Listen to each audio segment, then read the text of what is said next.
supported, taken part in, and been involved in this event. Among the audience today are many friends who signed up for our event through various channels provided by China Daily. We're happy to say that those unable to be here in person this afternoon can join us live online. This afternoon, we are honored to be joined with many distinguished guests. They are Liu Weiling, Deputy Editor-in-Chief of China Daily. Huang Qing, former Deputy Editor-in-Chief, China Daily. Cong Feng, Deputy Director of Publicity Department and Director of International Communication Office of the CPC Chengdu Municipal Committee. Chen Hongtao, member of the CPC Working Committee and Deputy Director of the Management Committee of Chengdu High-Tech Zone. We're also very delighted to have Giacomo Wickramanayake, the new UN Secretary General's envoy on youth, to join us online. Our 5 young talented guest speakers are Tang Jie, Master of Public Policy candidate at Harvard University. Zhuo Yue, Belarusian international student majoring in German at Beijing Foreign Studies University.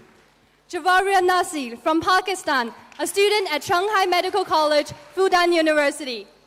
Mihad Musa from Egypt, a PhD student at Northwestern University. Dylan Austin Worker, a member of the Communist Party USA who is studying at Beijing Language and Culture University, majoring in international politics. Since he is now in the US, we will have a look at his video clip about the event later. This afternoon, we're very pleased to see contestants and distinguished judges from China Daily 21st Century Cup National English Speaking Competition. We also have in the audience international students who are now studying in Chinese universities, and many of them come from the countries and regions along the Belt and Road. A big welcome to you all. Building on its global convening role, the United Nations is uniquely placed to act as a source of protection and support for young people, and a platform through which their needs can be addressed, their voice can be amplified, and their engagement can be advanced.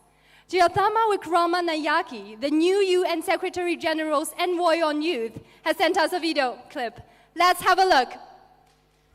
Hello everyone, good morning, good afternoon and good evening. It's a pleasure to join all of you for this gathering of young talents from across the world at China Daily's Young Voices Global Vision event.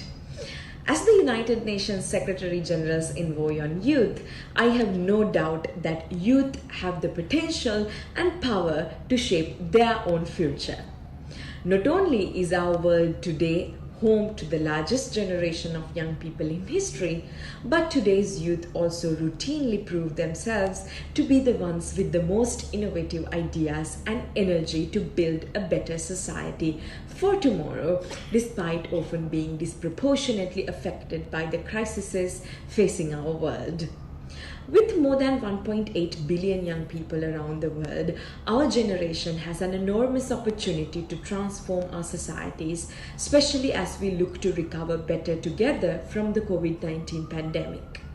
How the world meets the needs and aspirations of young people will define our common future, especially as younger generations become a more and more influential consumer group and employee demographic. Young people today are coming of age in a world beset by crises. Yet, despite these challenges, they are not passively waiting for change to happen. Instead, they are taking matters into their own hands, leading initiatives in their communities, countries, and at the global level to advance and monitor the implementation of the Sustainable Development Goals and create a better world for all. When the COVID-19 pandemic broke out last year, young people all around the world, including here in China, sprung into action and joined the front lines of the response and recovery efforts as first responders and as health workers, leading information campaigns online and offline, supporting the vulnerable in their communities, and in so many more ways. Young people are creators, builders, and leaders of the future. It is your unwavering passion and motivation to fulfill your dreams and to be agents of positive change that inspires me every day. In the just concluded Tokyo Olympic Games, it was also inspiring to see so many young people front and center, including the many young refugee athletes who competed. The determination of these young athletes is yet another example of the courage, strength, determination, and hope young people bring to the table. To address global challenges, we need to rally around this spirit. President Xi Jinping once said, "A nation will prosper only when its young people thrive." This is our opportunity to support the ideals, ability, and strong sense of responsibility displayed by younger generations. This is where the power of youth lies. Every day I have the privilege to see these qualities in the many young people I interact with around the world, and I'm so inspired by all of you. To be a young person in today's rapidly changing world means that you are the expert of your own reality. It means that through positive disruption, you can challenge the status quo and change the world. I wish you a successful event, and I hope that you all embrace this opportunity to listen, to share, and to learn. Thank you. Thank you, Ms. Jayashma Wickramanayake. Now, please join me in giving a big round of applause to Liu Weiling, Deputy Editor-in-Chief of China Daily, for opening remarks.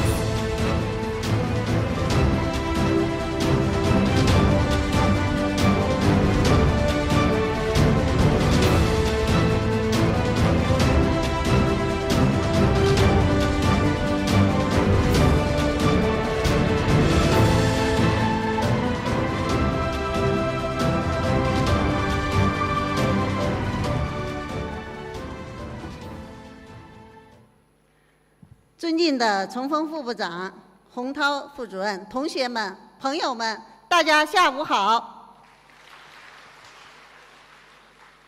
非常高兴和大家相聚在美丽的天府之国、花园城市成都，和青年朋友们一道，在这个充满活力的讲台上，以希冀满满的心情，共同探讨人类的前行之路，展望未来世界。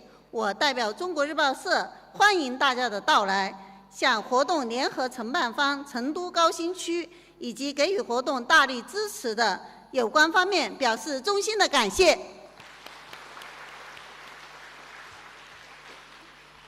无论在哪个时代，在哪个国家，青年的力量都是人类社会中最积极和最有生气的力量。共产党宣言发表时，马克思30岁。恩格斯28岁，爱因斯坦提出狭义相对论时26岁。中国共产党事业的缔造者中，同样是英雄辈出。中共一大召开时，毛泽东同志是28岁，周恩来同志参加中国共产党时是23岁，邓小平同志参加旅欧中国少年共产党时只有18岁。那么在当代，各个领域的有为青年更是层出不穷。比如我们耳熟能详的嫦娥团队、神舟团队，平均年龄是33岁；北斗团队平均年龄是35岁。一代代有志青年如同奔驰的骏马，将时代的车轮驱向前行，为各个国家、民族和整个人类世界做出了积极的贡献。Z世代的青年朋友们，最大的生于1995年。今年刚刚26岁，可能刚刚踏进职场，或者还在继续深造。最小的出生于2010年，今年11岁，即将小学毕业，即将进入初中。正如习近平总书记指出的，一代人，每一代人有每一代人的长征路，每一代人都要走好自己的长征路。大家现在正处于人生最关键的学习和成长阶段。在享有丰富资源和机遇的同时，又与世界100年未有之大变局相遇，面临着前所未有的复杂挑战，需要回答巨变中的时代命题。今天我们将聆听来自东亚、南亚、北美、欧洲、北非等世界各地区的青年演讲者们分享他们的学习、工作实践，探讨对时代与人类命运的思考。我们为他们点赞。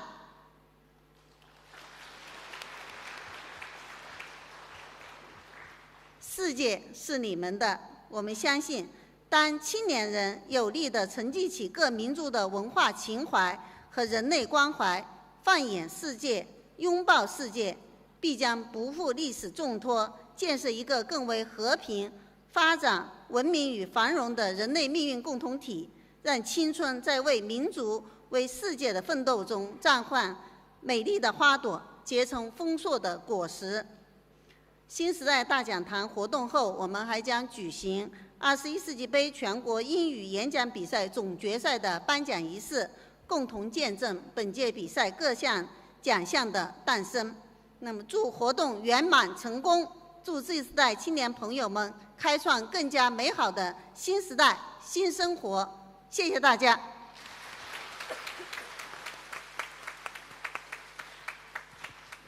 Thank you, Ms. Liu Weiling.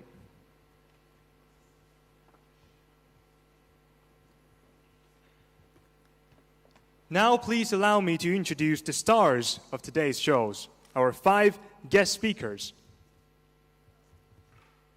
Before we welcome the first guest speaker, Tang Jie, onto the stage, let's first take a quick look at a video clip to know more about him. Hi, my name is Tang Jie. I'm currently a Master of Public Policy candidate at the John F. Kennedy School of Government, Harvard University.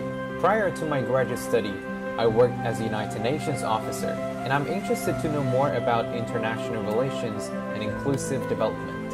For the ideal that I hold dear to my heart, I not regret 1,000 times to die. I believe that we, the young people, will finally make a peaceful and sustainable world that leaves no one behind.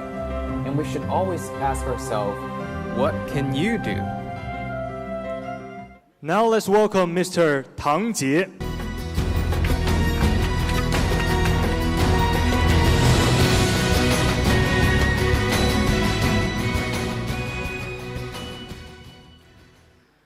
Good afternoon, ladies and gentlemen. A simple question for the young people here today. What is poverty? Perhaps you can think about a moment in your life in which you felt you were poor. I put the same question to a class of senior high school students at a development-themed seminar, and their responses were quite like yours. Puzzled faces, a bit awkward silence, and few smiles, some possibly thinking about the numerous unpaid fancy clothes and gadgets in their shopping cart.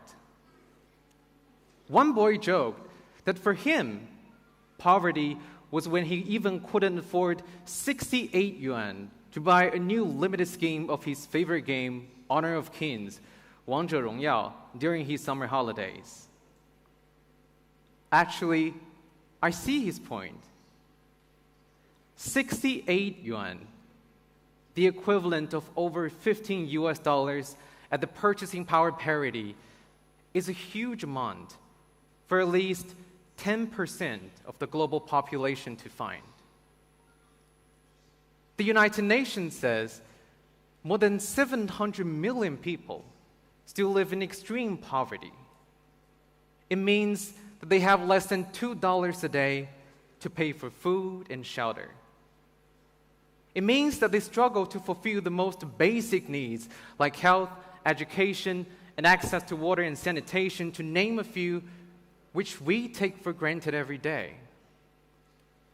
It means that the pretty skin of your hero of Honor of Kings is a luxury to them, because even one such purchase is at the cost of their week-long living expenses.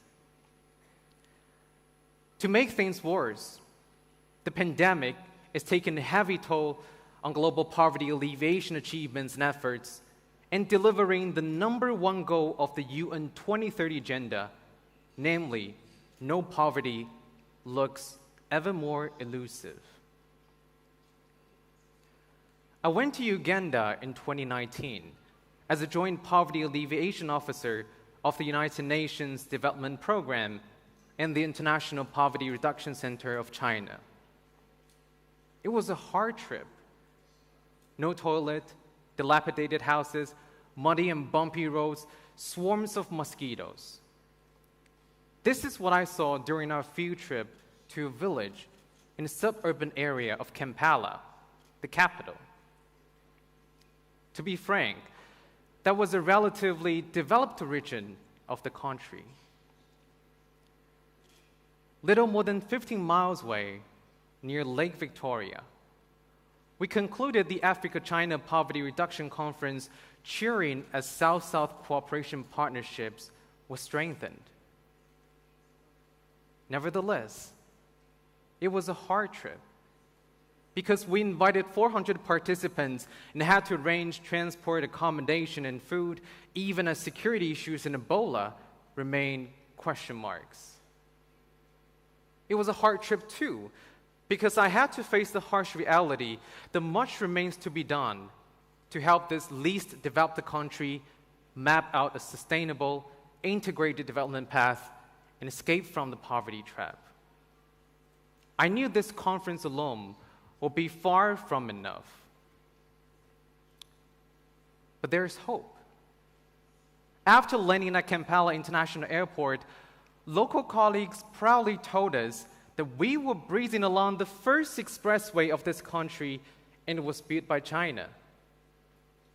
While visiting an agriculture park, a farmer thrillingly told us, speaking in Chinese, believe it or not, about the farming techniques he had learned from young Chinese experts.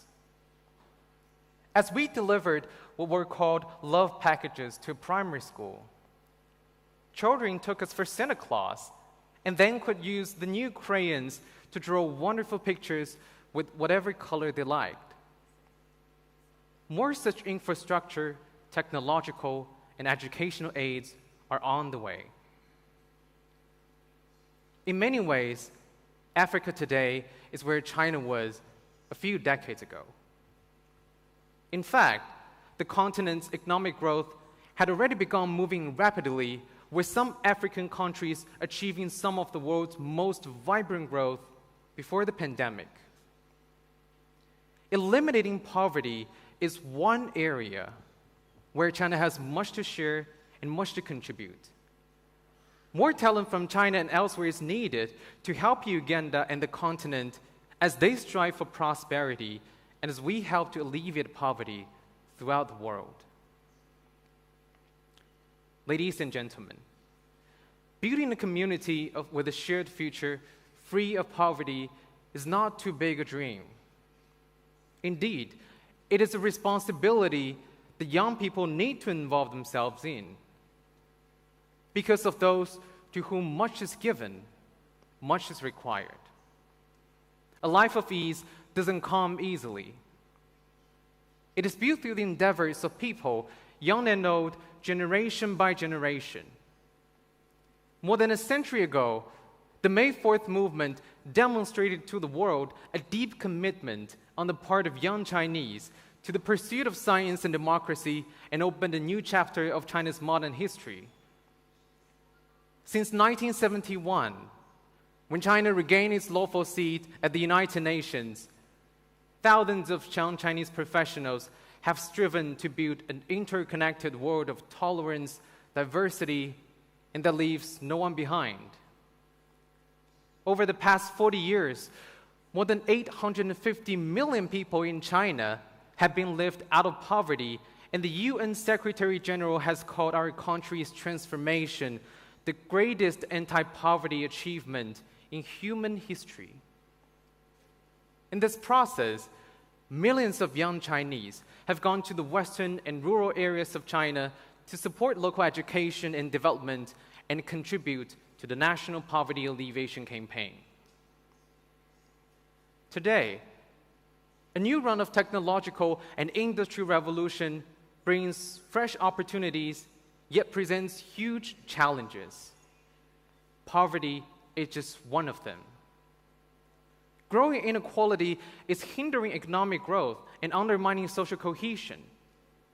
Political and social instability, tensions, and even regional wars are still present in many corners of this world.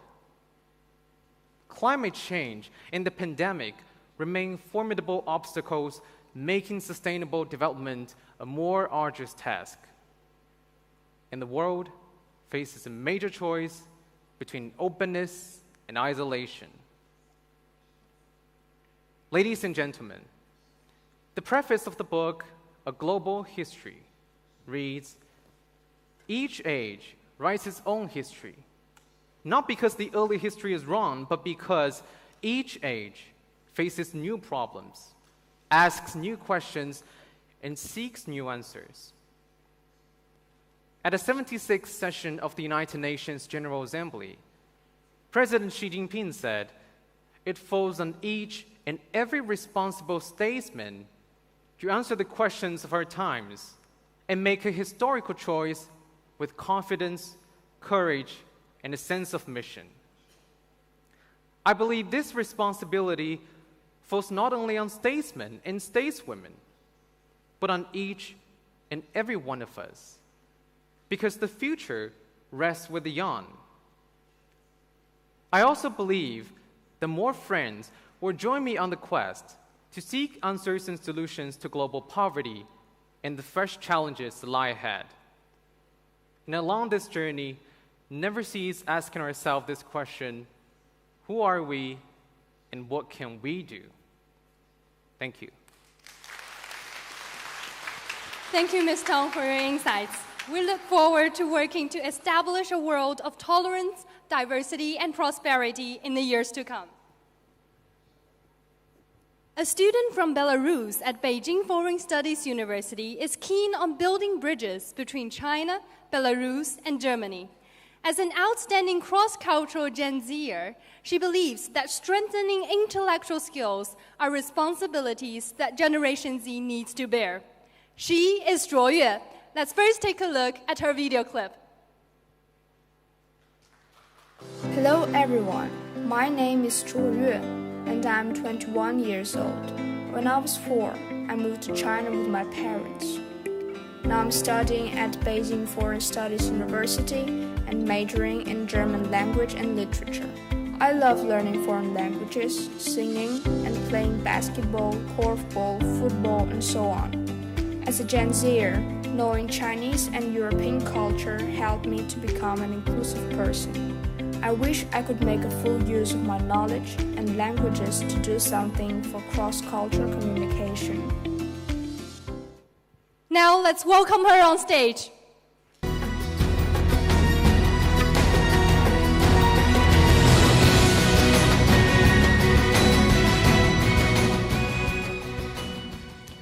Good afternoon. My name is Zhuo Yue. You can call me Julia. I'm from Belarus, and now I'm studying German at the Beijing Foreign Studies University. I'm very glad to have this opportunity to share my thoughts with you. I was born in 2000, so I'm a Gen Zer. In my 21 years, I have seen constant changes in so many things. Smaller and faster computers, smartphones with big screens, rapid development of internet, digitalization. As a matter of fact, change has been the only constant. We, Generation Z, born between 1995 and 2010, have something in common: the widest success to the world. We are flexible, we adjust, we accept and get used quicker to different situations and differences in any shade of the meaning of this word. Moreover, we create instead of following the old path. The world is more open. People from Asia can live in Europe, in Africa, and anywhere they want. People from different cultures live side by side, so we need to improve our intercultural skills. When you first see me, what are your thoughts? That girl is from Belarus, but she's not a typical European. That's right, I'm not. My mother is from Belarus, and my father is Chinese, so I'm okay with being not typical. In Belarus, the teenagers I met always asked me, "Where are you from?" my classmates in China also asked me the same question.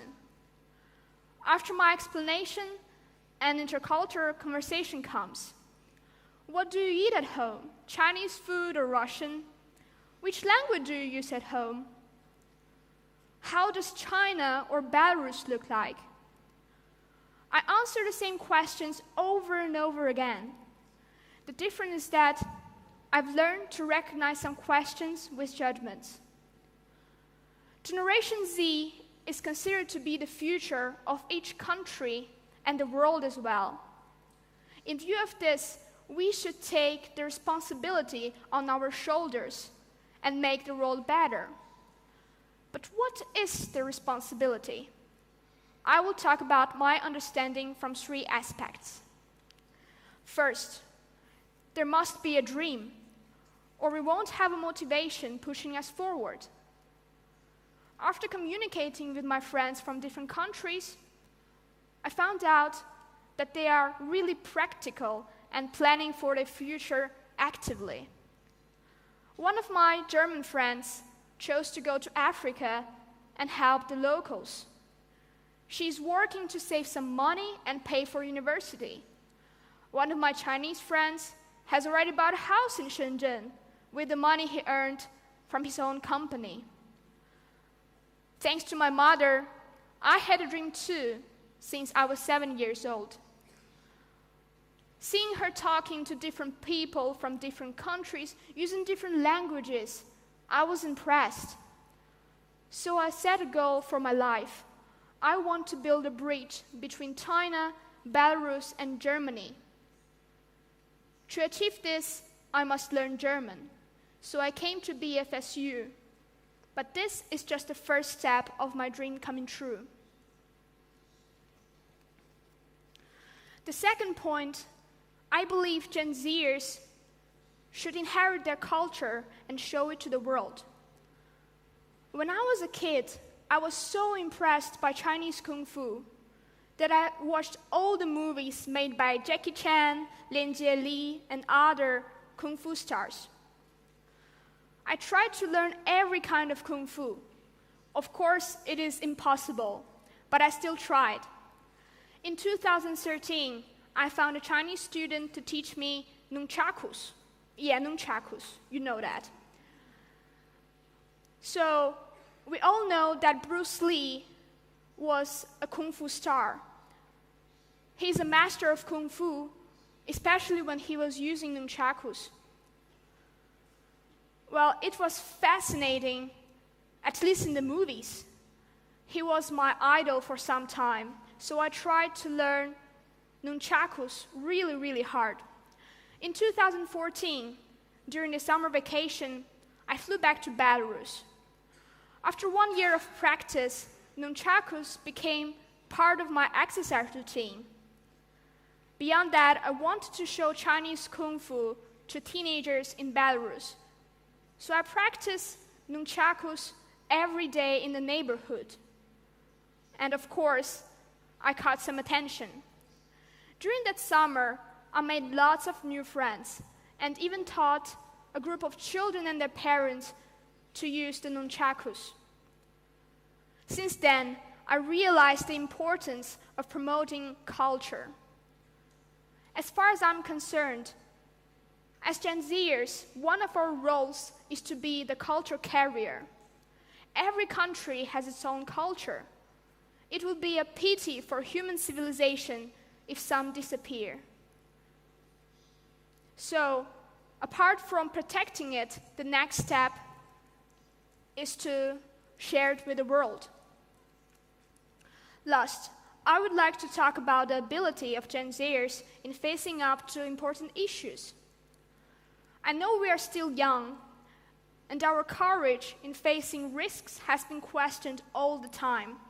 But after this terrible pandemic and floods in many countries, I believe many people have realized a large number of medical care personnel, soldiers, and volunteers, they are Gen Zers. Moreover, we can see many young people getting medals at Olympic Games. I have a Chinese friend, a girl, who is studying at Shanghai Maritime University. When floods hit Henan, she told me she would go to Xinjiang and join the rescue team. At first, I had my doubts, and I asked her what she could do there.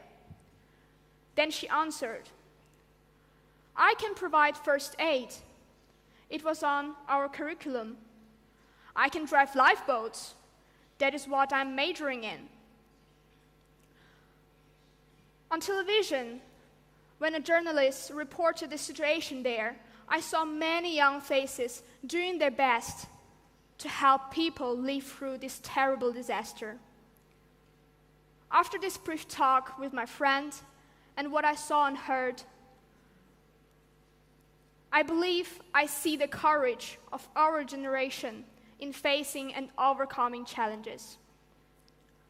The world has changed, but we are unstoppable. All in all, as a Gen Zer, I would like to say, like our predecessors, we will grow up one day and carry all their best qualities. The difference is that the intercultural connections are getting stronger than at any time in the history. Cooperation among countries is essential, and it will flourish really soon.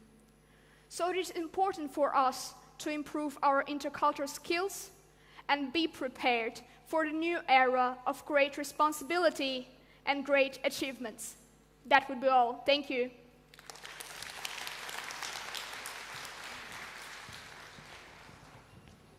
Thank you, Ms. Zhou, for an enlightening speech, showing how to present Gen Zers' culture and responsibilities. Let's give another round of applause for our guest speaker.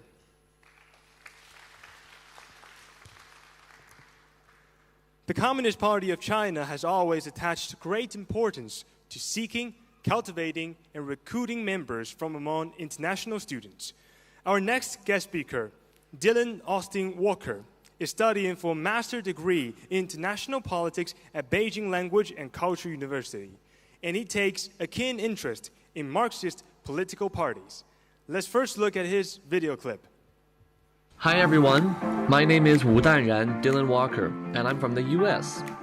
I am currently studying my master's degree at Beijing Language and Culture University. During my free time, I enjoy reading, keeping up with current events, swimming, playing volleyball, singing, and cooking Chinese food. My dream is a simple one, and that is to do my part in telling China's story to the world and contribute more in the building of a community of shared future for mankind. Due to the pandemic, Mr. Walker cannot join us on the scene. Let's take a look at the speech he filmed for this event. Dear distinguished guests, friends, ladies and gentlemen, hello. My name is Dylan Walker, currently a master's degree student of international politics at Beijing Language and Culture University. I'm honored to attend this event as not only a youth representative, but also a youth party member. What party, you might ask? Now this is where my story gets interesting. I began my long journey of learning Chinese at the age of 5 years old. You may be wondering, how is it that I started learning a foreign language in the US that young? Well, I have a close friend, a Chinese American, whose mom started to teach me some basic Chinese vocabulary words. Thus, my interest in the language started to grow day by day, and that's also when my genuine passion began to form. Then, my mom would buy me all sorts of Chinese books, and I also went to Chinese school together with my friend every weekend until I graduated high school. It was then I began to fall in love with China, the Chinese language, and Chinese history. Throughout my time at school, I began to learn more and more about China's past and present, only making me want to visit the country even more. It was through learning the language that I began to study the history of China, but most importantly, learning about the Communist Party of China, the Chinese Revolution, and Mao Zedong thought. Through my many years of studying, I learned that the US also has a Communist Party, the Communist Party USA, or CPUSA. It was the day after my 18th birthday that I excitedly submitted my application to join the party. Fast forward to today, after learning Chinese for almost 20 years, many trips to China, completing my bachelor's degree in Beijing, and now doing a master's degree at BLCU. As a young party member, my faith in communism has not only become more steadfast, but now I truly understand the responsibilities we youth must take on. I distinctly remember during my first trip to Beijing in 2012, one of the top places I wished to visit was the Chairman Mao Memorial Hall. After waiting in line for almost 2 hours, I was finally able to pay my respects to the great person whose ideas and works inspired me to set upon this glorious path of changing our world into a better place. Through my over 5 years in China, living in Beijing, and traveling around the country to different cities and provinces, including Chengdu and Bazhong in Sichuan province, Dunhuang, Shanghai, and many other places, I have witnessed the rapid development of China in different regions.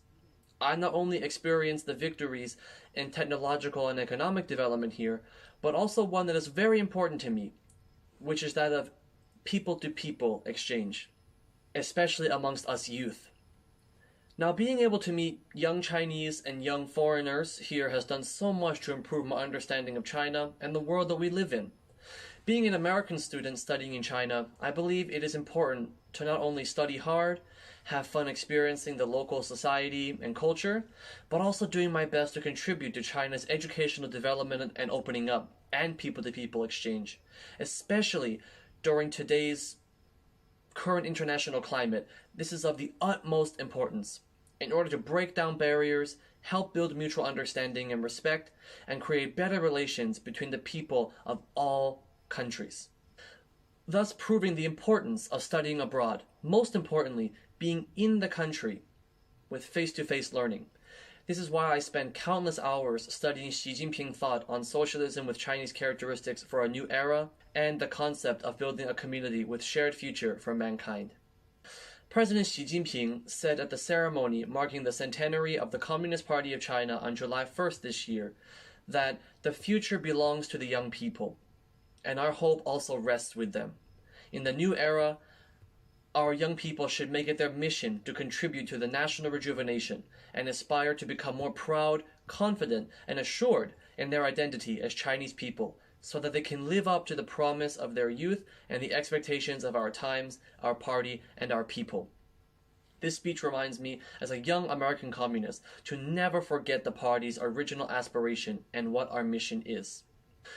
Being both an international student in China and a young American communist, I always ask myself, what can I do to contribute to this great cause of constructing a community with shared future for mankind?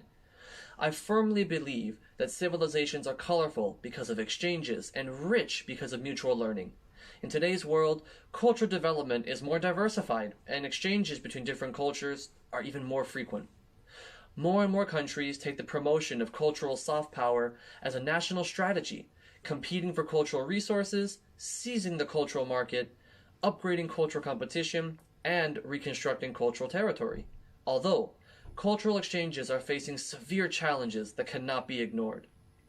Though there is no distinction between superior and inferior cultures, only characteristics and regions.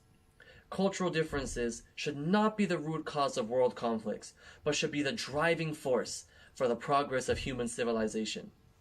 To inherit and carry forward human civilization, us youth should adhere to seeking common ground while reserving differences, learn from each other, and looking at our world with equality, respect, and love, and look at different civilizations in the world with an attitude of appreciation, tolerance, and mutual learning. We should make full use of studying abroad, tourism, cultural exchanges, economic and trade exchanges, etc., to actively promote all cultures.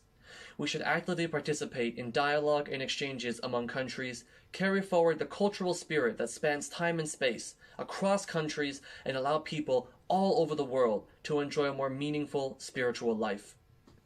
President Xi Jinping said in a letter replying to international students of Beijing University that in order to understand today's China, you must understand the Communist Party of China. I cannot express enough how correct this statement is. In order for us youth in China and around the world to understand China and to come together, we must study and understand the CPC and use this spirit of studying and understanding and looking at all countries, therefore arming ourselves with the spirit and strength needed for the building of a community with shared future for mankind. Another part of the letter that resonated with me was when President Xi Jinping wished us international students to come to China, spend time traveling around the many parts of the country, and sharing China's true situation and what we see with our friends and family, therefore giving the world a better chance to see and understand the real China. I look forward to continuing this work, returning to China soon, furthering my studies, working in China, and sharing my China story with my friends and family around me and the world, also hoping that more youth will come to China and do the same. Finally, myself and young party members in China and around the world should firmly believe that socialism is good, the Communist Party is capable, and Marxism works. We should keep this firm in our hearts, not become confused, lost, or slack off. We should firmly listen to the party, follow the party, and integrate ourselves into the collective. Especially as a youth, we should always strive to carry forward the development of world peace, promote friendly exchanges in all spheres, and realize our life value in the great construction of a community with shared future for mankind. As Chairman Mao once said, "The world is yours as well as ours, but in the final analysis, it is yours." You young people, full of vigor and vitality, are in the bloom of life, like the sun at 8 or 9 in the morning. Our hope is placed on you. The world belongs to you. Thank you.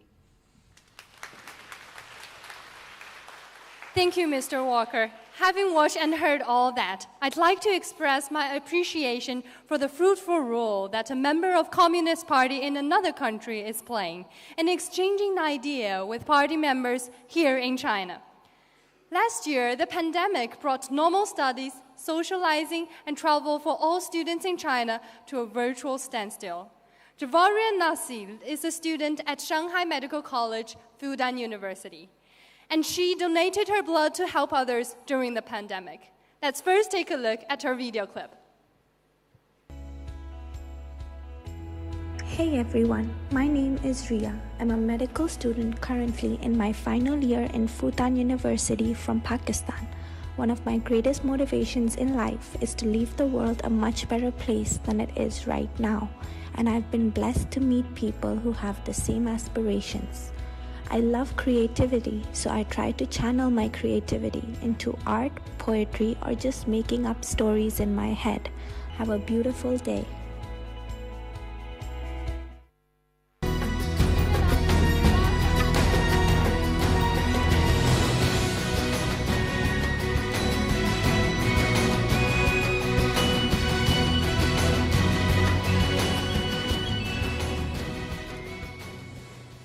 Good afternoon, everyone.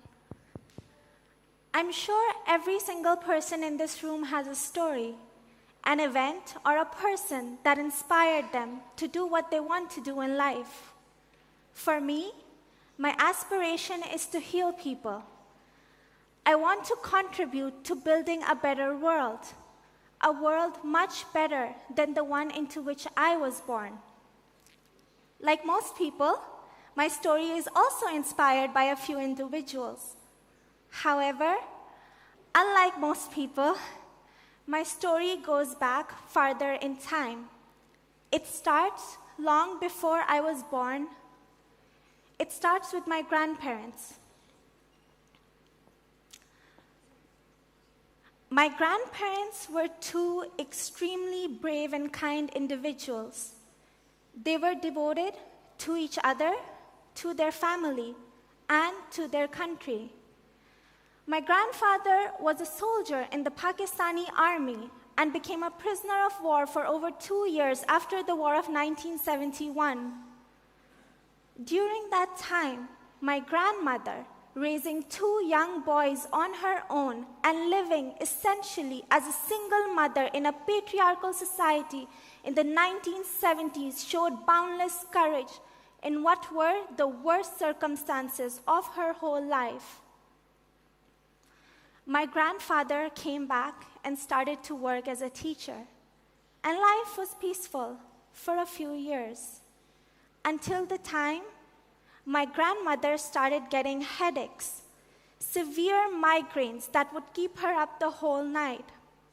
They lived in a village, so their access to medicine was very limited. And by the time they were actually able to get a consultation with a doctor, They told her it was too late.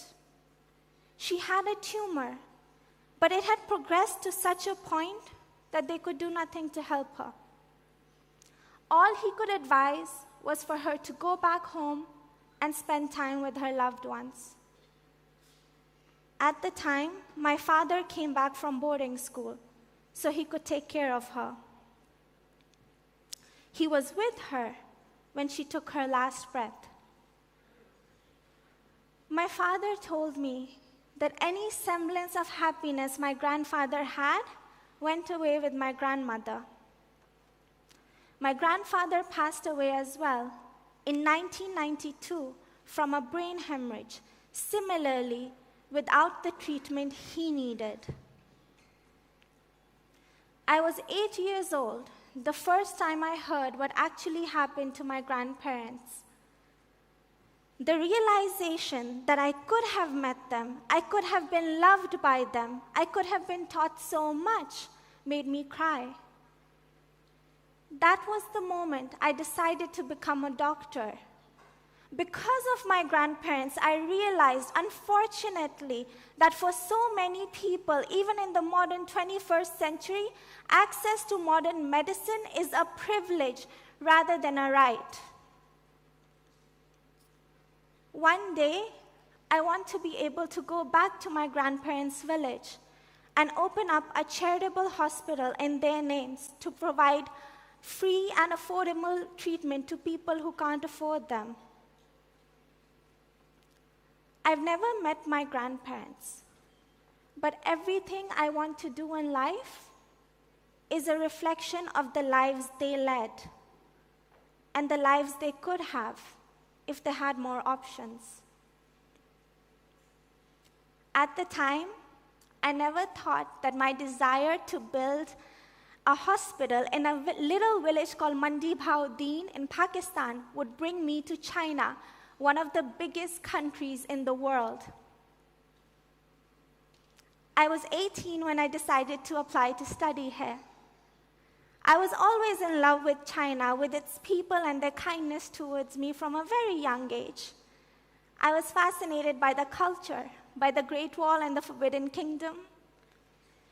Being able to apply to Fudan University and actually getting accepted by Shanghai Medical College, one of the highest ranking medical schools in the world, was a dream come true.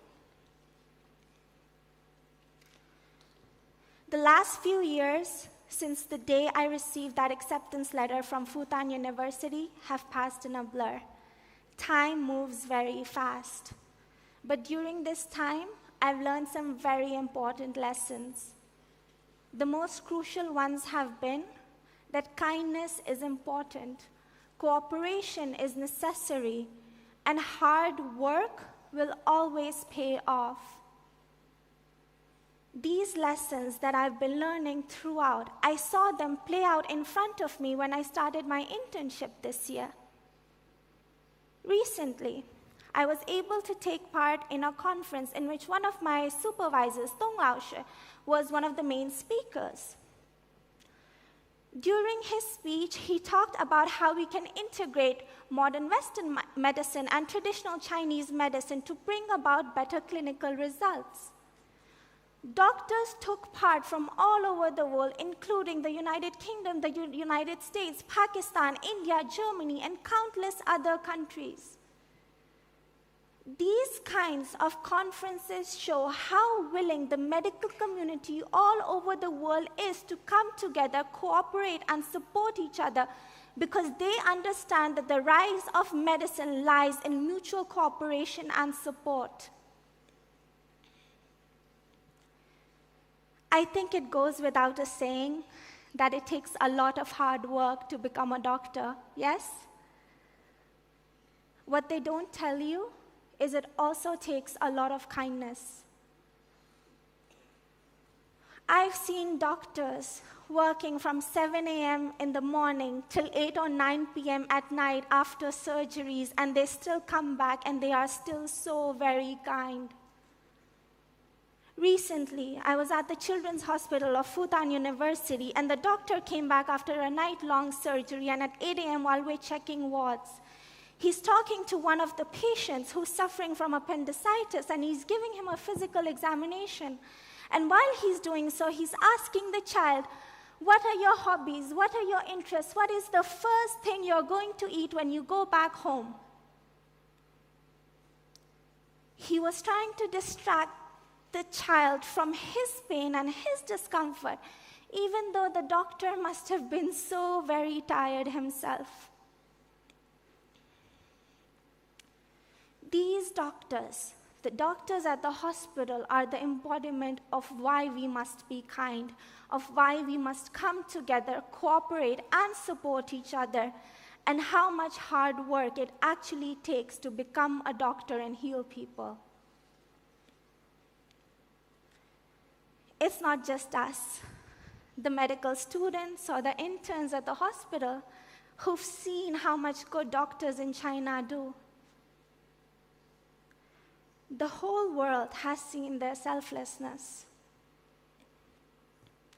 Chong Ming, a doctor from Chongshan Hospital, was the single sole figure traveling from Shanghai to Wuhan just a few days before the Spring Festival, trying to provide aid as well as assess a situation that was definitely dire and completely unforeseeable.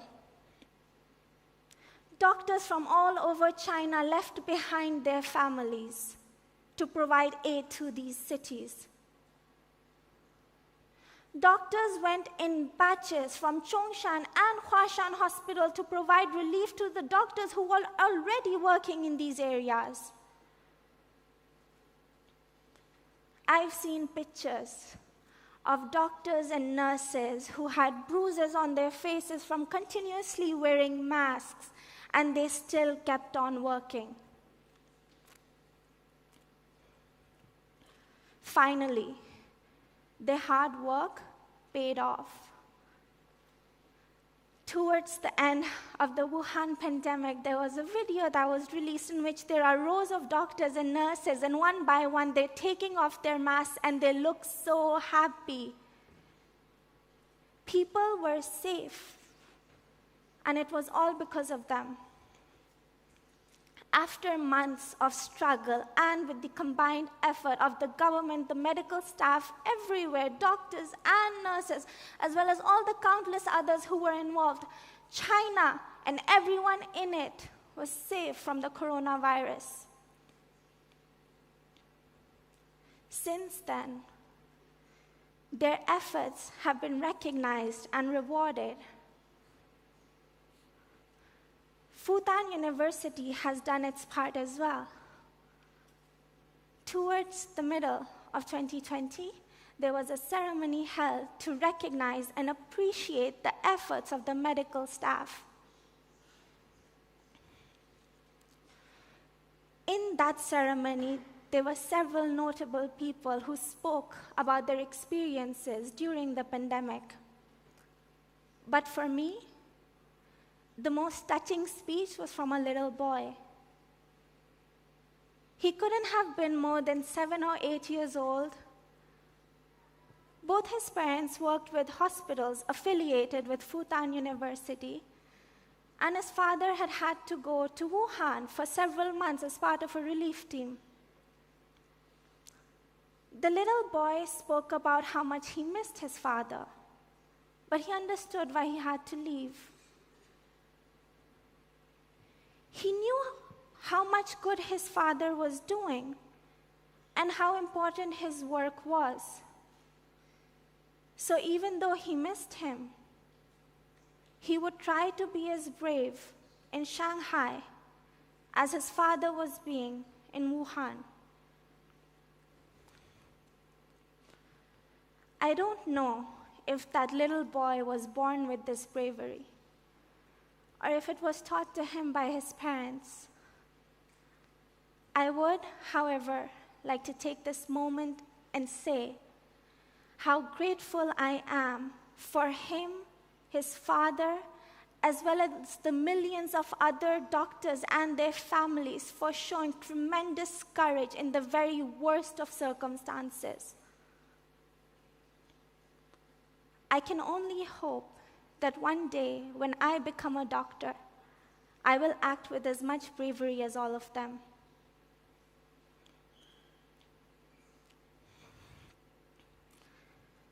My journey from my very first flight to Shanghai in 2016 till this particular moment in time where I'm standing in front of all of you wonderful people on this stage in 2021 has not been an easy one. But oftentimes, nothing worth having in life comes easy, and I wouldn't change any of it for the world. I'm much closer to graduating next year and actually starting my life as a doctor. I hope I can continue to study here for a postgraduate degree and work in the hospital. I hope I can fulfill my aspirations for myself and for the world. And last but not least, I hope I can repay some of the kindness China, as well as its people, have shown towards me. Thank you. Thank you very much, Ms. Nasi. That was a very touching speech. All right, last but not least, the final speaker for this afternoon, Ms. Musa from Egypt. She is a doctoral student at Northwestern University. She and Dr. Zhao Yiqing of the School of Foreign Languages at the university translated and published in Arabic 50 questions on the prevention and control of novel coronavirus pneumonia. Her Arabic translation of selected essays by Jia Pingwa has been published in Egypt. Before we listen to her speech, let's first take a look at her video clip. Hello, I'm Mihed Musa from Egypt. Currently, I live in Xi'an City and doing my PhD research at Northwest University. I like reading, writing, and hiking in my spare time. My dream is to translate numerous Chinese words and be an unforgettable teacher. It's a pretty bit difficult, but I believe that if I can dream it, I can do it. Please join me in welcoming the final speaker for this afternoon, Mihed Musa.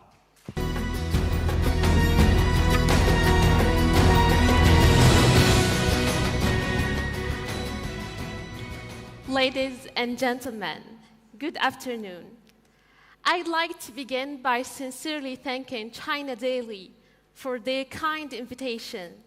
It's my great pleasure to stand here and share a face-to-face dialogue with all of you. My name is Mihed Musa, or as in Chinese, Ai Xiaoying.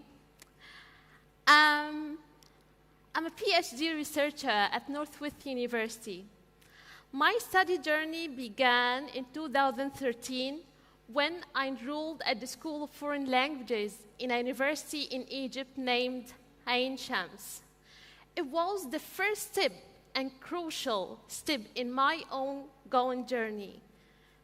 And then I received my master's degrees in Chinese linguistics and applied linguistics at Henan University before enrolling for my PhD studies at Northwest University in Xi'an.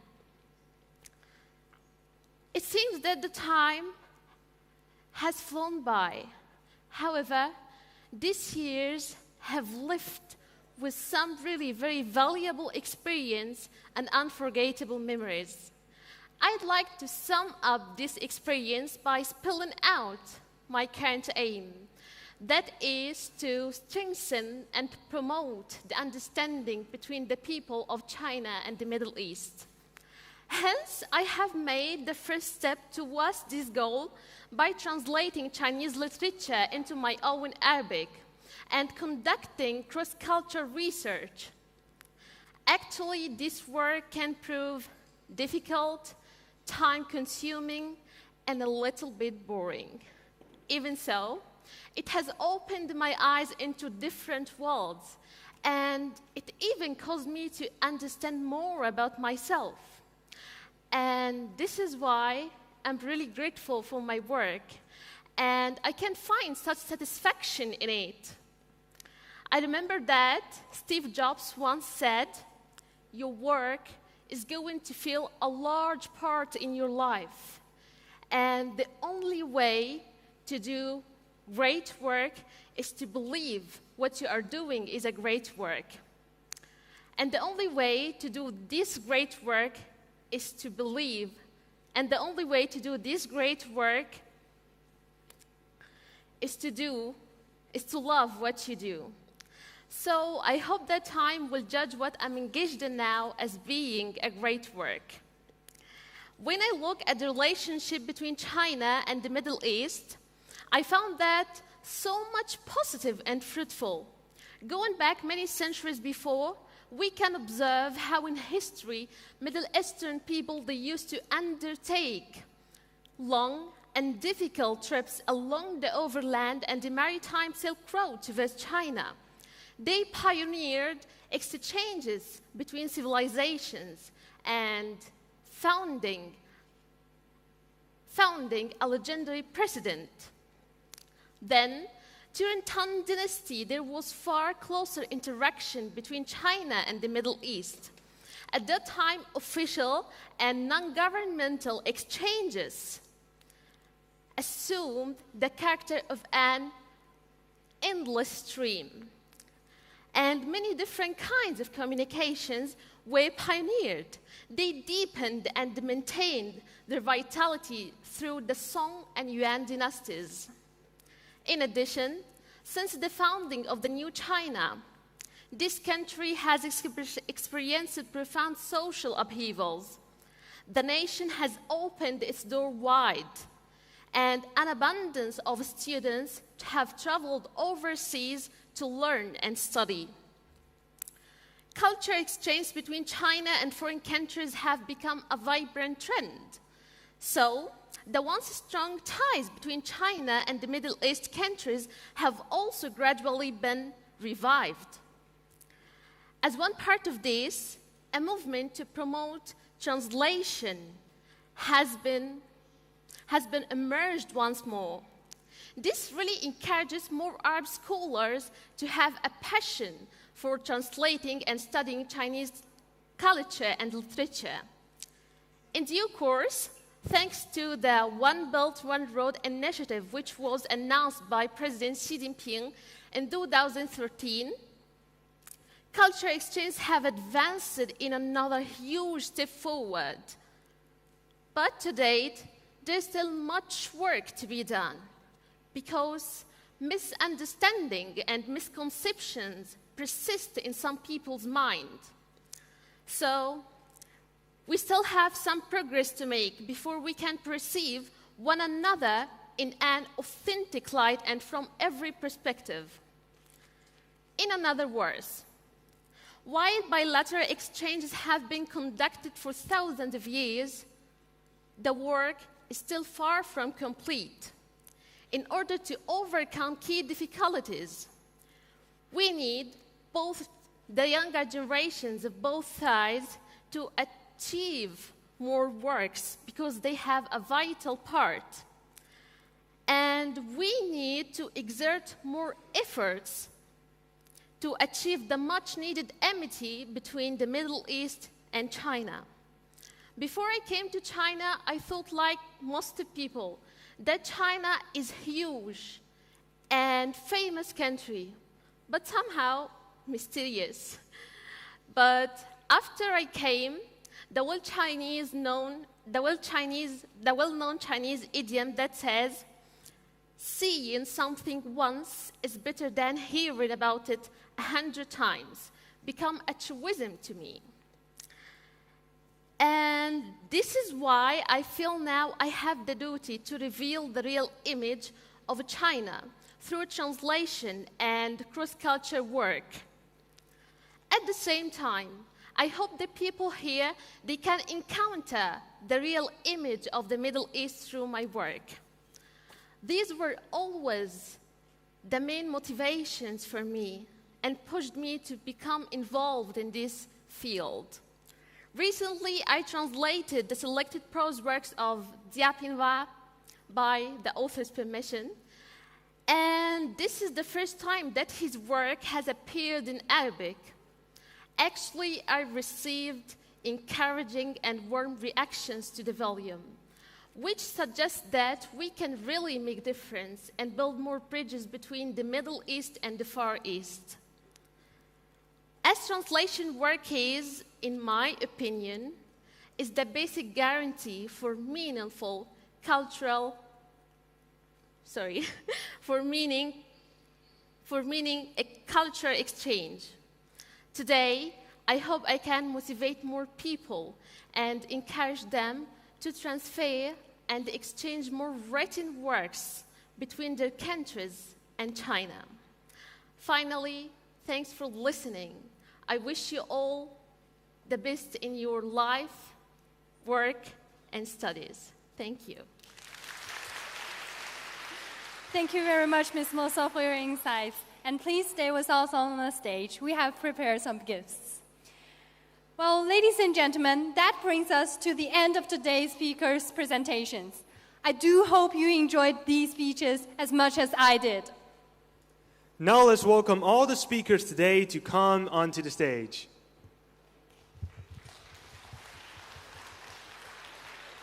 China Daily has prepared some tokens of gratitude. Please stand in the middle of the stage.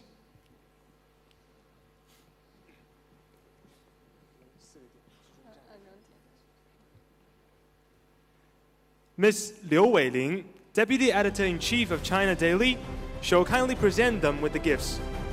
Please now join me in welcoming our guests onto the stage.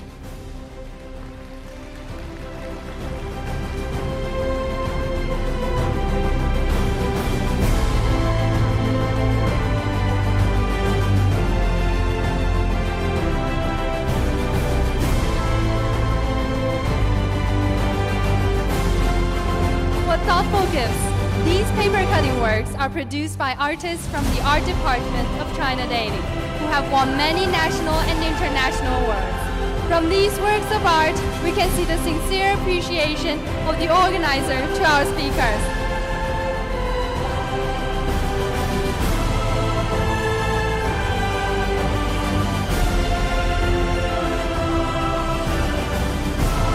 Let's again give a round of applause to our guests and speakers.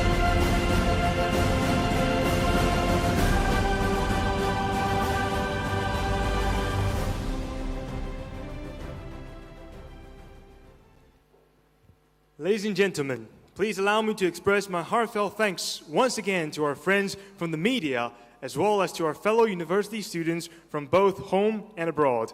Thank you for joining us today. Now, ladies and gentlemen, is another moment very much anticipated. We will have the award ceremony of the 26th China Daily 21st Century Cup National English-Speaking Competition. Now let's take a look at a video clip to know more about 21st Century Cup.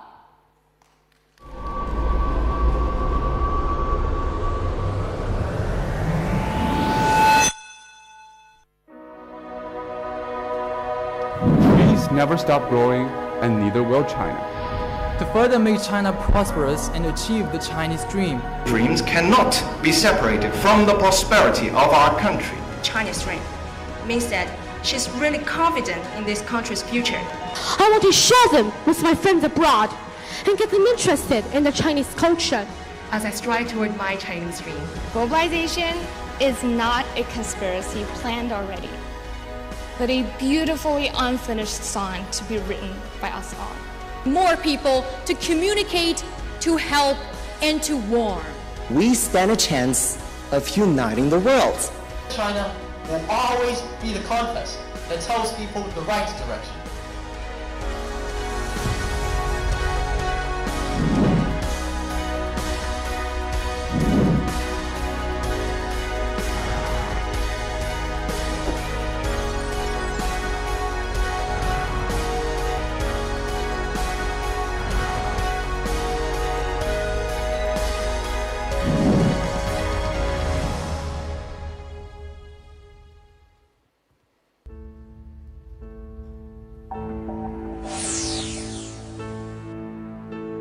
Face growing competition from the whole outside world. China faces a far more complicated and grave situation. Tell the whole world that the power of love can overcome the love of power.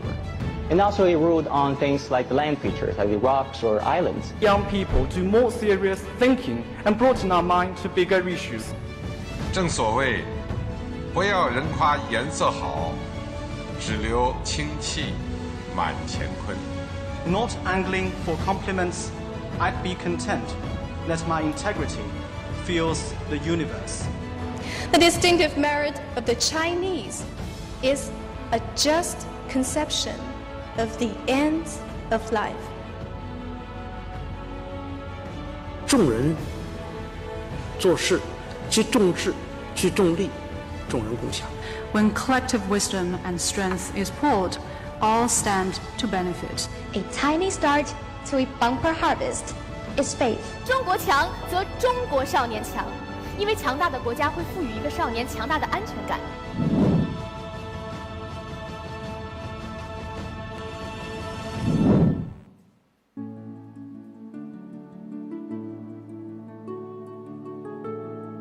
To stay in China or to go abroad, to get married right away or to remain single for a bit longer. Let's make sure that love, care, and goodwill prevail in every aspect of life. Today, we stand here as Chinese, speaking our own voice on this world stage.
来21世纪杯全国英语演讲比赛，让世界倾听你们的声音。这个舞台你敢来挑战吗？等你来哦！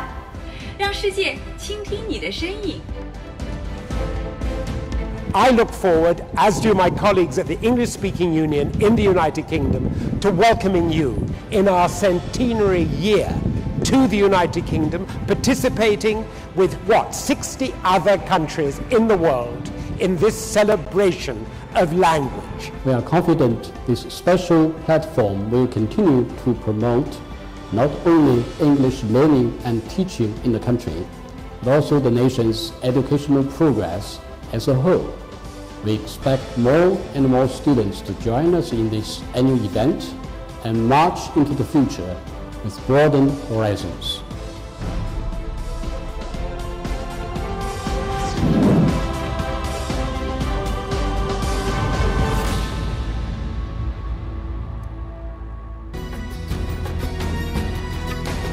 Let's welcome the host of the award ceremony, Ms. Zhu Jiayi and Mr. Zhong Yutong. Welcome. 女士们、先生们，欢迎来到中国日报社21世纪杯全国英语演讲颁奖典礼的现场。我是主持人钟雨彤。大家好，我是朱嘉艺。同为往届21世纪杯的选手啊，刚才的宣传片呢，看得我们也是心潮澎湃。其实刚才还有好几秒钟的时间是嘉艺的特写，不知道大家关注到没有？从这里呢，我们汲取了成为国传人才必要的经验，也非常高兴地看到越来越多的选手正在通过这一个舞台向世界讲述中国故事。是的，本届选手在过去3天有哪些成长和收获？让我们通过一个短片一起来看一看。一起来看。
从国际赛的半决赛到今天的颁奖典礼啊，这个9个不同组别的选手在过去的4天里面，也是我们带来了一场又一场的视听盛宴。那么在今天我们在座的呢，不仅有中国日报社的领导、合作方的嘉宾代表，也有我们的选手和家长，当然更有我们熟知的在过去几天当中见证了我们选手表现的评委们。那么在这里我们虽然不一一介绍啊，但是还是想让大家再次用最后一次的机会，给到我们所有的评委老师及工作人员一个掌声，谢谢他们在过去几天的辛苦付出。同时相信大家也非常想听一听我们的评委们对选手的成长和表现有一些什么样的看法。于是让我们有请北京外国语大学高级翻译学院院长、博士生导师任文教授作为我们的评委代表进行点评。有请任文教授。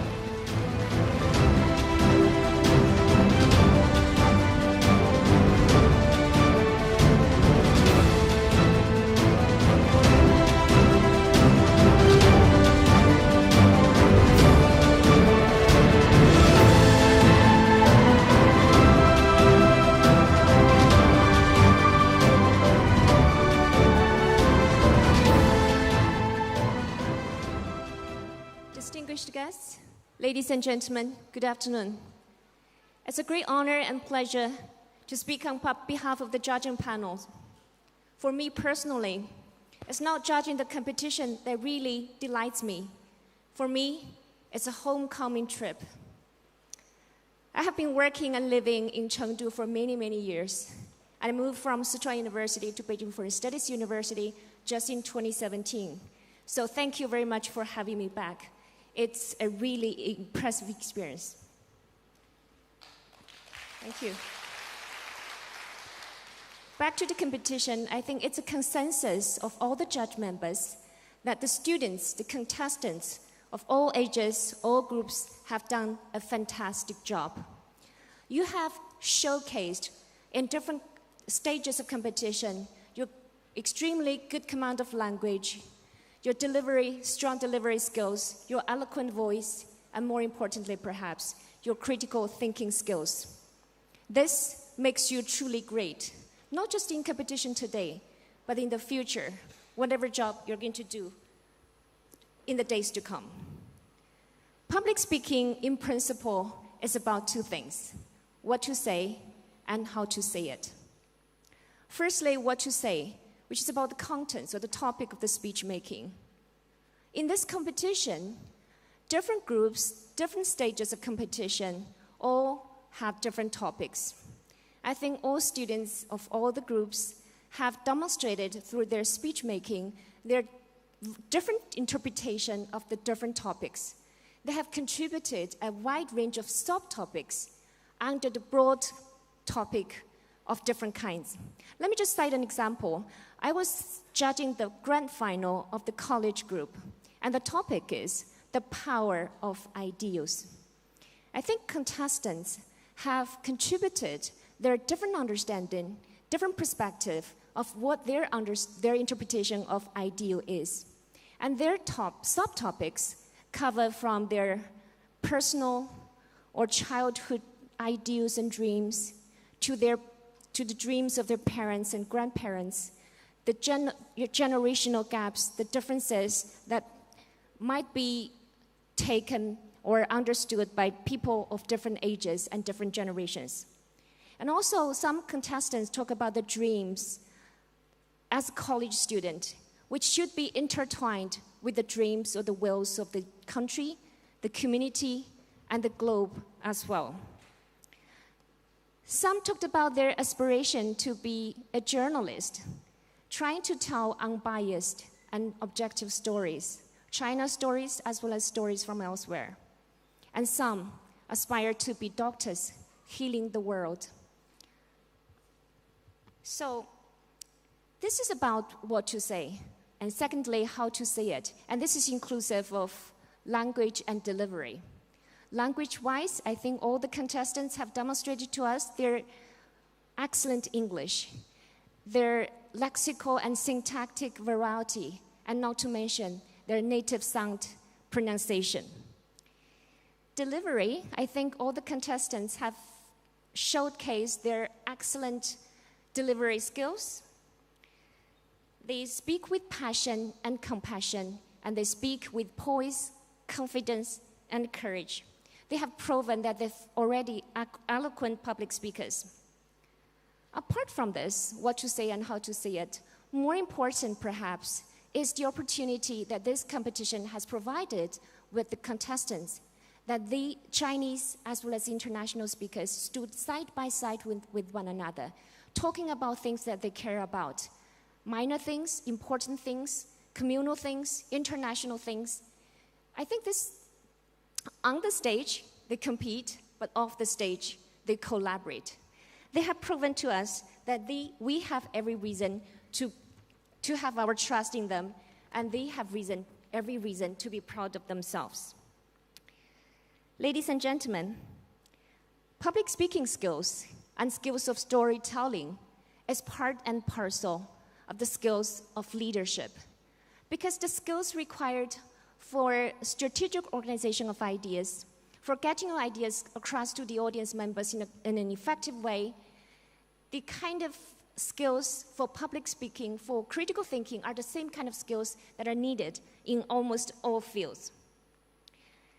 So, and I think in this increasingly internationally or globalized world, the public speaking skills, together with using language, this interlingual, the international language as the means to express your ideas and to voice your opinions of different kinds, is all the more important. Not just for improving your employability, but more important perhaps, is to empower you as a storyteller, sharing the China stories as well as the stories of other cultures. And using English in different ways of discourse that speaks to the hearts and minds of those who listen. So we're proud of you, and you have all done an excellent job. Ira Glass said, "Great stories happen to those who can tell them." And this is because stories are endowed with a transformative power. I'm sure as the young people grow to be more capable storytellers, you become intertwined with the stories you create and narrate. With this in mind, once again, on behalf of all the judging panel, I wish you all the very best. Just as one of the previous speakers said, the future lies in you, and you are the future. Thank you. 感谢任院长的精彩演讲。那对于参与其中的青少年，其实21世纪杯已经成为了一个鼓励多元思考和开放对话、青少年讲述中国故事的俱乐部。那今天我们有幸请到《中国日报》前副总编辑黄庆女士为 Z 世代讲中国故事俱乐部正式揭牌。让我们有请黄庆女士。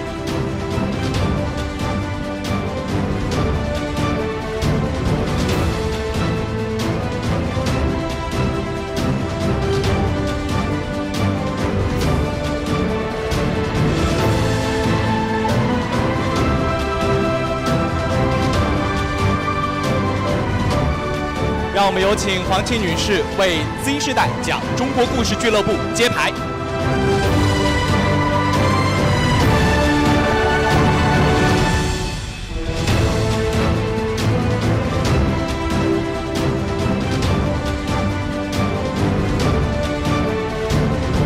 好的，谢谢黄庆女士。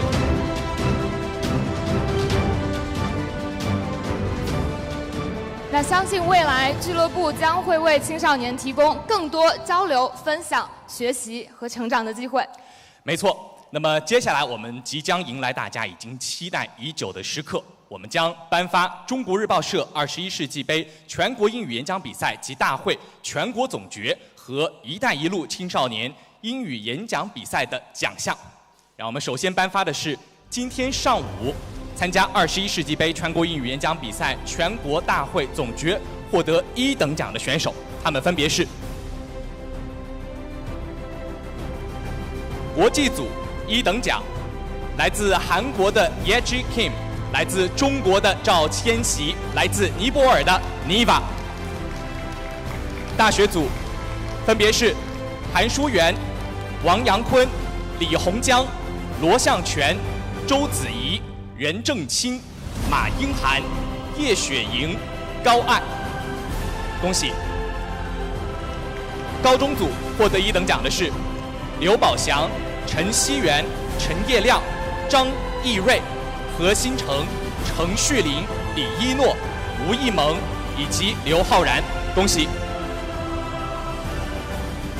初中组他们分别是郭雨涵、黄金、王喜爱、吴宇洲、令玉、黄文恩、吴新成、李燕琪、张达奇，恭喜以上我们获得1等奖的选手们。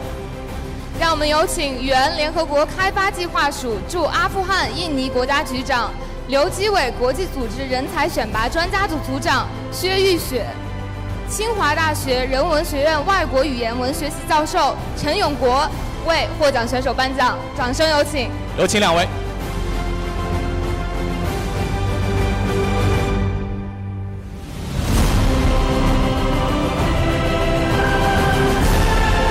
好的，请我们的选手站成2排，谢谢大家。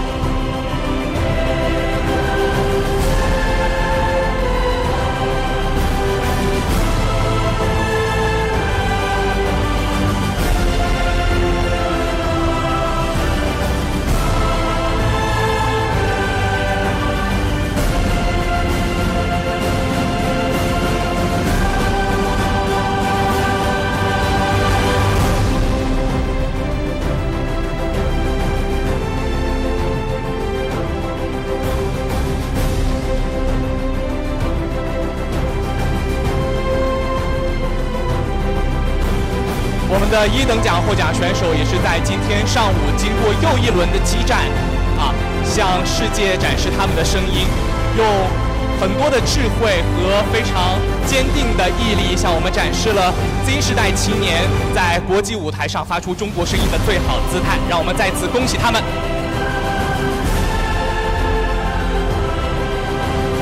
好的，让我们一起合影留念，请我们的颁奖嘉宾一起加入我们的1等奖获奖选手们，让我们一起看向镜头。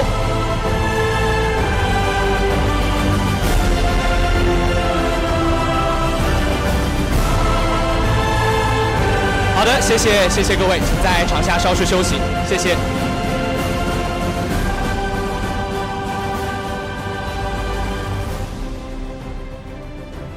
下面颁发的是21世纪杯全国英语演讲比赛及大会的单项奖。获得第26届中国日报社21世纪可口可乐杯全国大学生英语演讲比赛可口可乐中国在乎力特别奖的是杨康启、刘佩林、罗颖、韩书媛、王阳坤、李洪江、罗向全、周子怡、任正清及马英涵。掌声鼓励他们。有请河南大学外语学院院长杨朝军为我们颁发奖项。有请。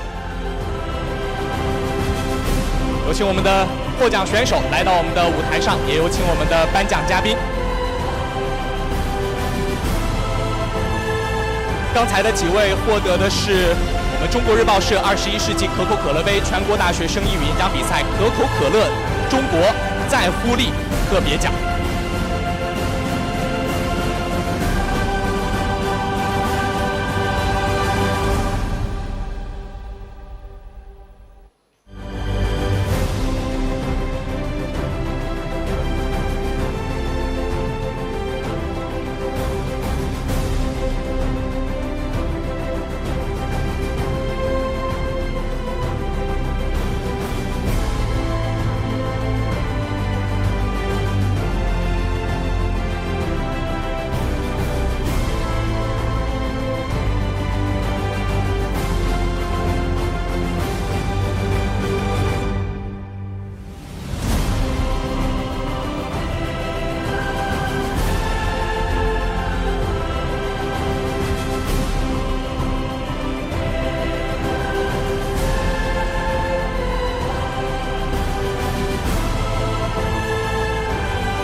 恭喜各位，也请我们的颁奖嘉宾一起合影留念。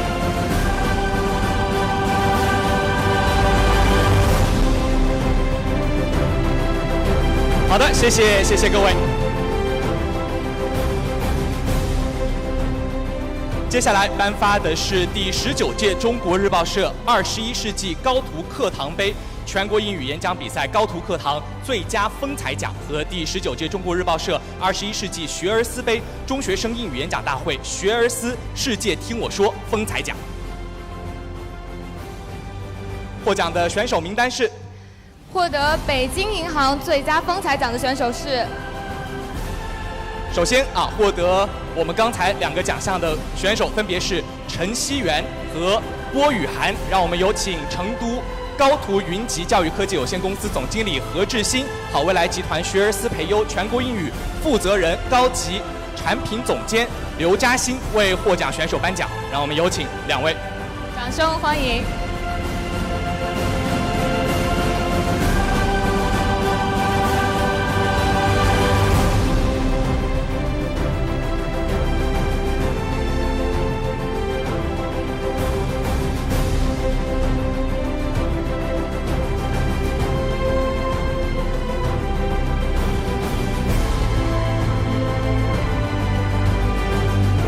谢谢4位，让我们一起看向镜头。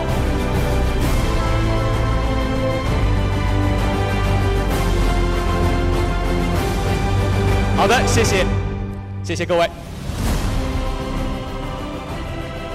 接下来颁发的是第19届中国日报社21世纪杯全国英语演讲比赛及大会北京银行最佳风采奖，第19届中国日报社21世纪 VIP Kid 杯小学生英语演讲大会VIP Kid 卓越口语奖，以及第5届中国日报社21世纪腾讯开心鼠英语杯少儿英语大会腾讯开心鼠英语演讲之星。获得北京银行最佳风采奖的选手是汪立成、于越、胡哲明、滕佑林。获得 VIP Kid 卓越口语奖的选手是滕佑林、龚墨瞻。获得腾讯开心鼠英语演讲之星的选手是张恩启、周成浩。让我们有请中国传媒大学新闻传播学部副学部长吴敏苏教授为获奖选手颁奖，掌声有请。有请。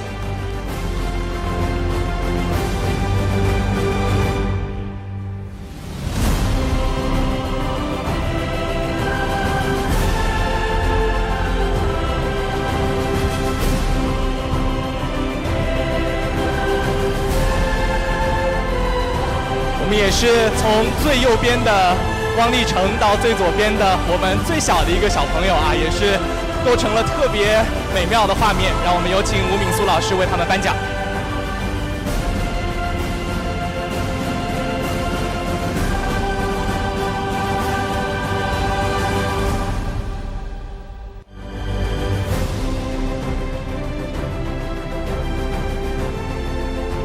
也是考验我们小选手臂力的时候了，有请几位合影留念。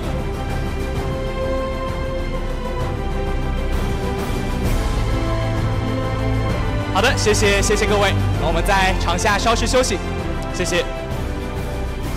谢吴敏苏老师。下面我们要颁出的是中国日报社21世纪杯全国英语演讲比赛和大会的全国季军。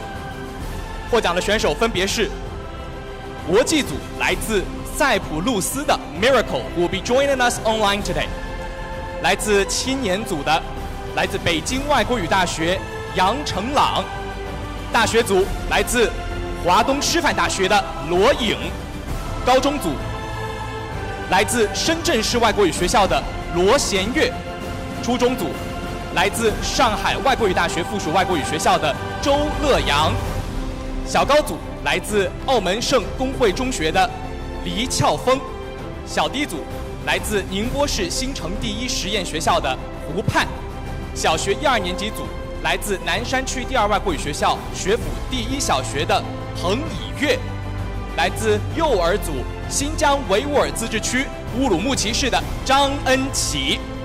恭喜你们！让我们有请国家开放大学教授、前教育部职业院校外语类专业教学指导委员会主任委员刘岱林教授，外交部大使、外交学院对外经济贸易大学教授任小平老师为获奖选手颁奖。让我们有请2位。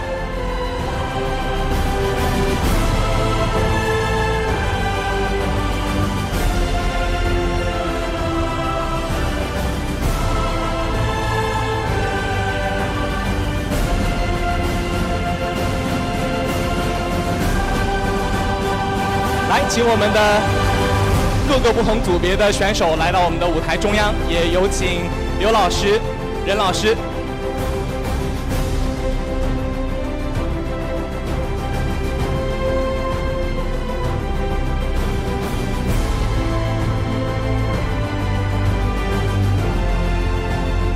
我们的选手也是过五关斩六将啊，最后走上我们全国总决的颁奖典礼的舞台，能够获得全国的季军实属不容易，请大家再次为他们送上掌声。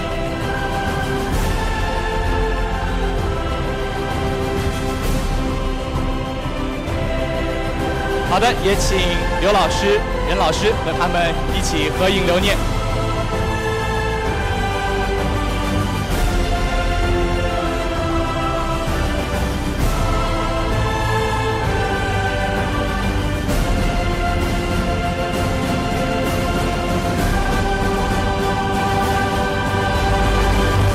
好的，谢谢各位，请各位在场下稍事休息，谢谢。我们的小选手啊，在获得了季军之后，还有一点这个怅然若失的感觉啊，刚才很迷糊在我们的台上，但是啊，可以在我们的台下继续去享受这一份喜悦。那么接下来我们要继续送出更多的喜悦，即将颁出的是中国日报社21世纪杯全国英语演讲比赛和大会的全国亚军。获奖的选手分别是国际组来自卢旺达的 Diana， 青年组来自深圳市龙华区华南实验学校的王杰，大学组来自中国传媒大学的刘佩玲，高中组来自石家庄外国语学校的朱家悦，初中组来自宁波市镇海交川书院的刘植，小高组来自上海黄浦区卢湾中心小学的宋云逸，小低组来自中国人民大学附属中学实验小学的滕幼玲，小学1、2年级组来自南山区第二外国语学校海德学校的周成浩，以及幼儿组来自何心灵幼儿园的肖宇勋。恭喜以上各位！让我们有请成都高新区管委会副主任陈洪涛、中国日报社四川记者站站长黄志林为获奖选手颁奖，有请。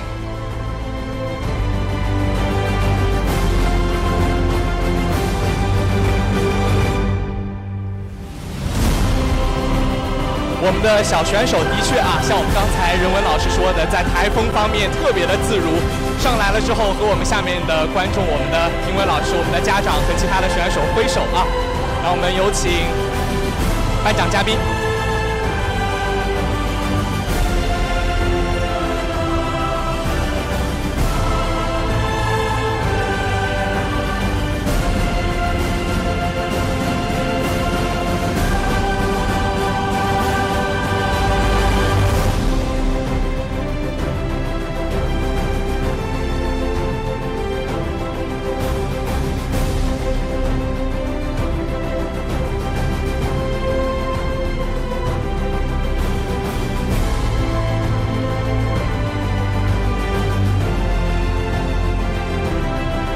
好的，请各位一同看向我们台前的摄影师。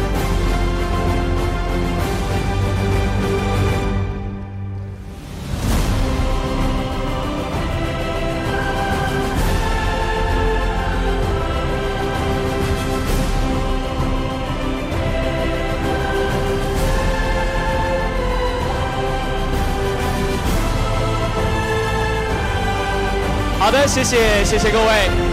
谢谢，请在场下稍事休息，谢谢。那么随着我们亚军的颁出，那么唯一一位没有被念到名字的选手啊，大家也都知道结果如何了。那么接下来最激动人心的奖项，中国日报社21世纪杯全国英语演讲比赛和大会的全国总冠军们，他们分别是国际组来自印度尼西亚的 Dulia， 青年组来自南京师范大学的金钊，大学组来自复旦大学的杨康启，高中组来自上海外国语大学附属外国语学校的汪立成，初中组来自南京外国语学校的于越，小高组来自杭州娃哈哈双语学校的胡哲明，小低组来自深圳市天健小学的李恩佐，小学1、2年级组来自海淀区中关村第3小学的朱晴雨，幼儿组来自北京市西城区杰明幼儿园的潘思恒。恭喜各位！让我们有请中国日报社副总编辑刘伟玲、成都市委宣传部副部长、外宣办主任丛峰为获奖选手颁奖。来，也有请我们的各位获奖选手来到我们的舞台中央啊，享受全国总冠军最后一个非常荣耀的时刻。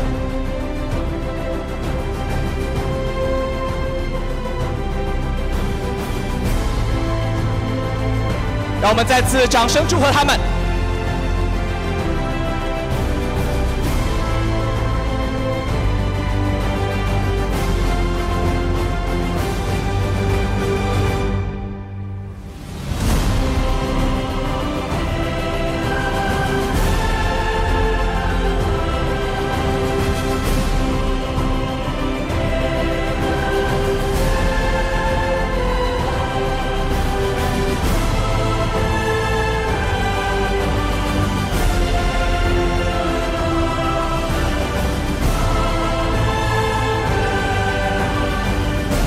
好的，谢谢，让我们给他们最热烈的掌声、欢呼声、祝贺声，祝贺他们成为本年度21世纪杯的全国总冠军。好的，谢谢，谢谢各位选手以及我们的颁奖嘉宾，谢谢。再次恭喜各位选手，那相信此时此刻将成为你们记忆中非常难忘的一段。但是这绝对不是终点，你们将面临新的挑战还有机遇。各组别冠亚季军选手将进入中国21世纪杯英语演讲队，其中符合国际公共演讲比赛年龄要求的大学组和高中组队员集训后，将有机会代表中国参赛，在国际舞台上展示我国青年学子的风貌。那么期待你们能够在未来的国际公共英语演讲比赛当中传承我们往届比赛选手的精彩表现，讲好中国故事，传播中国声音，为祖国添彩。那么我宣布今天的颁奖典礼圆满结束，期待与大家再见。期待再见。再见。